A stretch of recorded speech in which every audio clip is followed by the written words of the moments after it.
Hello friends and welcome to my channel. In this video I wanted to show you beautiful Rio de Janeiro, where we spent an entire week back in November last year. We actually ended up working remotely from Rio, so we couldn't see as much as we wanted to. So this video would be probably an equivalent of a 3-day, 4-day trip in Rio de Janeiro. But I will still try to cover some of the most beautiful and iconic locations, and I hope you guys enjoy this video. So let's get started. We took a 6 a.m. flight from Foz do Iguaçu to Rio de Janeiro. The flight took around 2 hours, so we ended up landing in Rio quite early, and of course it was not time for check-in just yet. So first things first, we headed to have a nice breakfast, and we actually chose a location in Ipanema. It's a chain and a very popular one in Rio. It's called Emporio Jardim. As I said, it's a chain. There are many of those in Rio de Janeiro, and they are very popular because they're not too expensive. We actually ended up queuing for about 30 minutes before we got in, and then of course the orders took a bit of time. So I think in total we spent around an hour, maybe an hour and a half there, but it was totally worth it. They had lots of traditional dishes, and I definitely recommend this place if you want some nice local place to eat out. It was still way too early for a check-in, so we decided to go for a walk around the Ipanema area. We went to the beach and walked along the beach. It was Sunday, so very crowded, even though it was an unbearably hot day. But it's actually a lovely area. It's one of the most touristy areas of Rio de Janeiro. Lots of hotels are located around this area, and it's kind of, I guess, known to be one of the probably safest areas for the tourists to stay in, and the views are absolutely stunning. There's a heat wave in Rio, so it's very hot today, but nonetheless it's Sunday, so lots of people are going to the beach. Ipanema neighborhood is also one of the best shopping areas for tourists to walk around and shop in, but it was still before 12, so all the shops were still closed. So we decided to come back there another day, given that we were not too far away in a hotel in Copacabana. And we took a taxi to one of the most beautiful viewpoints in the city. The name of the viewpoint is Mirante Dona Marta, and it was quite an adventure getting there because the taxi actually got lost. There are two ways of getting there. One goes through a favela, which is considered really dangerous, so lots of taxi drivers actually refuse to go through there, but some of them don't know that there is another road which is perfectly safe. So in the end we found a taxi driver that brought us there through a safe road, and the views were stunning. And yeah, most people end up actually finding this place because the viewpoint was actually pretty crowded. It's just so hot here. We are literally melting. It was even a bigger challenge to find a taxi back from Mirante Dona Marta. We waited for about 45 minutes because Ubers just wouldn't accept our booking, but eventually we found one car that did, and it brought us to the most iconic landmark in Rio. This is the place from where the trams to Christ the Redeemer depart from. We actually didn't have to wait for long. We bought a ticket and boarded the tram. Unfortunately, it was not air conditioned. Ticket for the train was actually a little bit pricey, so I think it was 122 reals per person. So we paid for both of us. We paid around 32 pounds. It was around 42 pounds. And unfortunately it's not air conditioned, so I'm literally like sweating now. But excited to see.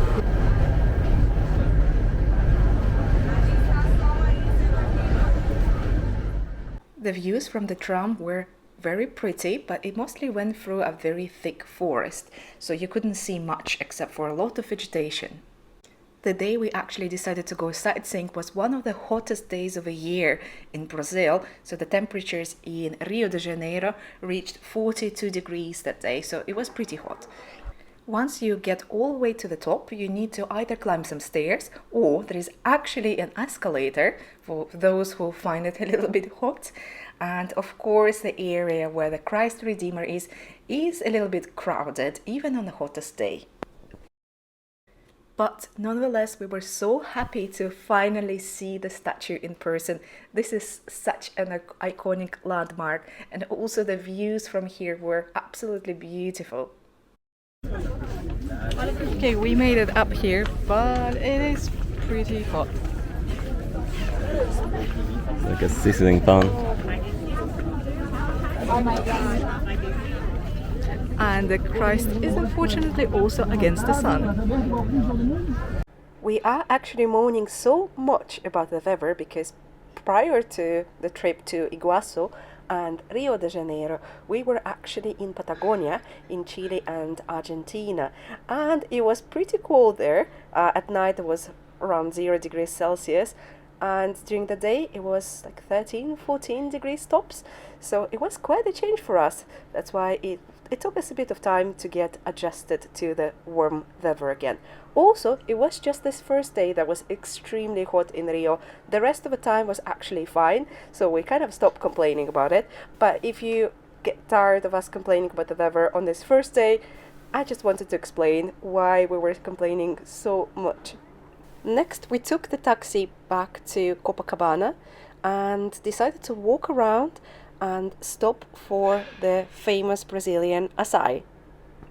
We found a place called Maria Açaí and got those 2 wonderful smoothies. You can actually choose your own toppings, and we really loved them, so I can definitely recommend this place. Then it was time for the check-in, and we had a little bit of a hiccup with our hotel. So we originally booked Marriott Copacabana. But when we got the room, we realized it had this really, really humid, musty smell, and all the rooms they've shown us had even worse smell. I instantly got headache because I'm very sensitive to smells, so we actually had to cancel our booking there in the end. I spent some time looking at the reviews of all hotels on the Copacabana stretch and found out that Belmont didn't have any issues with that. So that's where we ended up staying, in Belmont's Copacabana Palace, which ended up being one of the best hotels where we have ever stayed.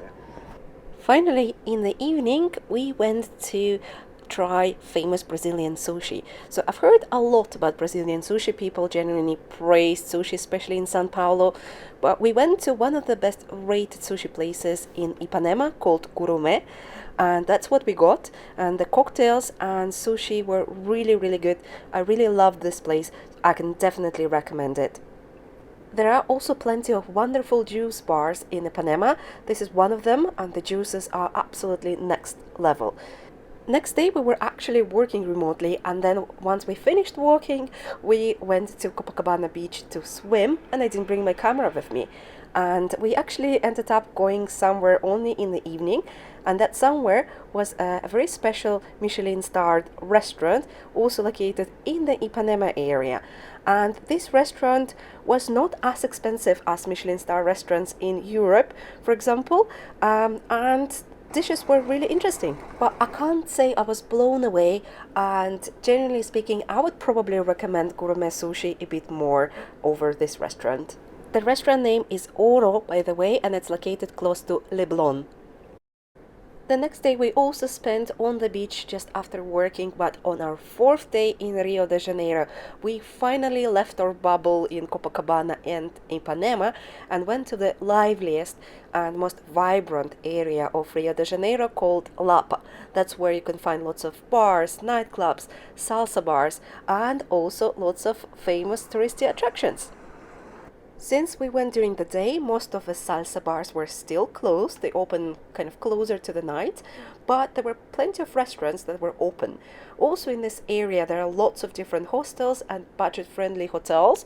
So if you want to stay in the middle of the hustle and bustle and salsa, this is probably the area to stay.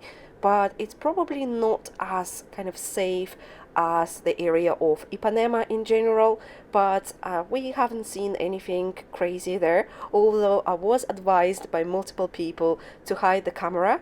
But even though I had my tiniest camera with me, it's even smaller than GoPro, it's DJI Pocket 2, but still lots of people, kind of locals, advised to hide it.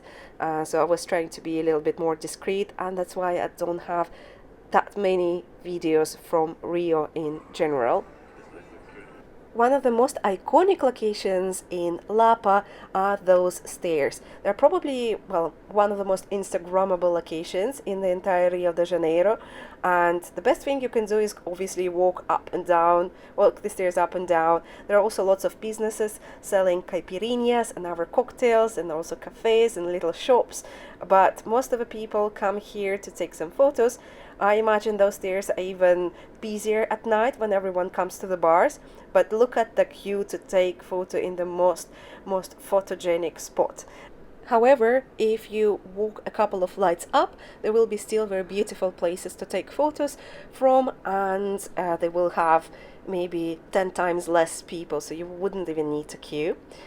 Later we also went for a walk around the streets of Lapa to see the street art, and there's a lot of beautiful street art. And then eventually we ended up back to the viaduct and took the taxi back to our hotel. On the next day after work, we went to another iconic location in Rio, the Sugarloaf Mountain. The easiest way to get there is to take a cable car. It's a very popular attraction, so you do need to queue for the cable car, and we did queue for maybe around half an hour. Although if you buy tickets online or you get some special skip the line tickets, you might be able to save time and go and board immediately. In order to get to the top of the Sugarloaf Mountain, you actually need to take not one, but two cable cars. And yes, you do need to queue for both of them. And the second queue is a little bit longer, but the views are totally worth it. So when you actually go to the top from the first cable car, you have a slightly different view. And also that area, that plateau, is a little bit like a shopping mall / party place. There was a live DJ. There were so many people that came there just for the party and for the shopping. There are a bunch of eateries. There are coffee. There are caixinhas. There you can buy lots of snacks. So it's kind of a place where people come to chill. Not everyone actually goes to the top of the Sugarloaf Mountain. But if you want to go, you do need to queue for maybe another 30 minutes to 45 minutes. Just look how long the queue was, because there are less cable cars, and also look how crowded the cabin was. But the views were totally worth it. But if you want to catch the sunset, make sure to arrive in advance with enough time to spare, just because of how long the queues are and the potential delays as well. But we managed to make it on time and saw the most beautiful sunset in Rio de Janeiro. Even though it was crowded, it was very beautiful.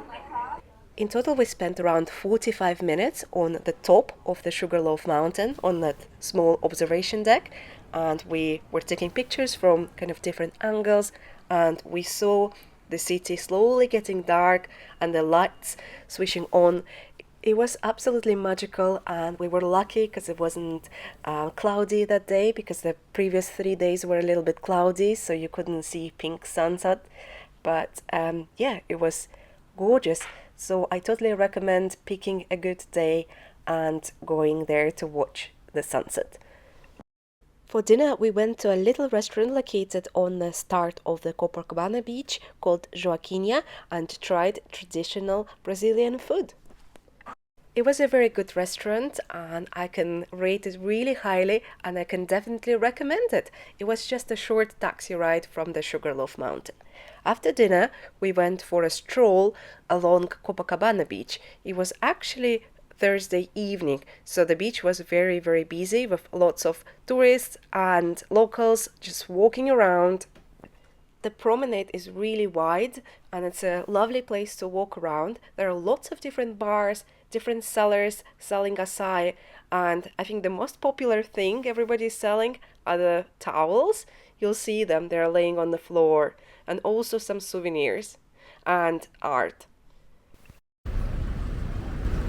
Today is our last day in Rio, and we're actually flying in about 6 hours from now, so it's literally our last hours walking around the city.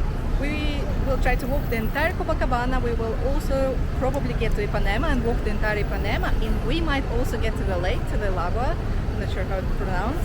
So yeah, today is like a walking day, and it is very, very hot and stuffy again. Somehow it's very similar to the last Sunday when we actually had a lot of time to walk around Rio. It was actually Friday, the daytime, so the beach is a little bit empty because most of people are still working, although of course in the first line on the beach you will see lots of teenagers who just finished their school and went to the beach. The bars are also considerably quieter compared to the nighttime, but if you look closer, you can see the booths on the beach, and those booths are only set up during the day. From there you can get sunbeds if you pay, and you can also buy cocktails. The cocktails, of course, are primarily caipirinhas, and they make them with fresh fruits, and they taste really, really good. And they're also pretty affordable, as you can imagine. The beach is really, really wide, but on weekends, the entire beach gets full of people because Rio de Janeiro is a massive city. On the right side, all those buildings are mainly hotels. Of course, some of those blocks are residential buildings. Imagine would be amazing to have a flat with a view like this.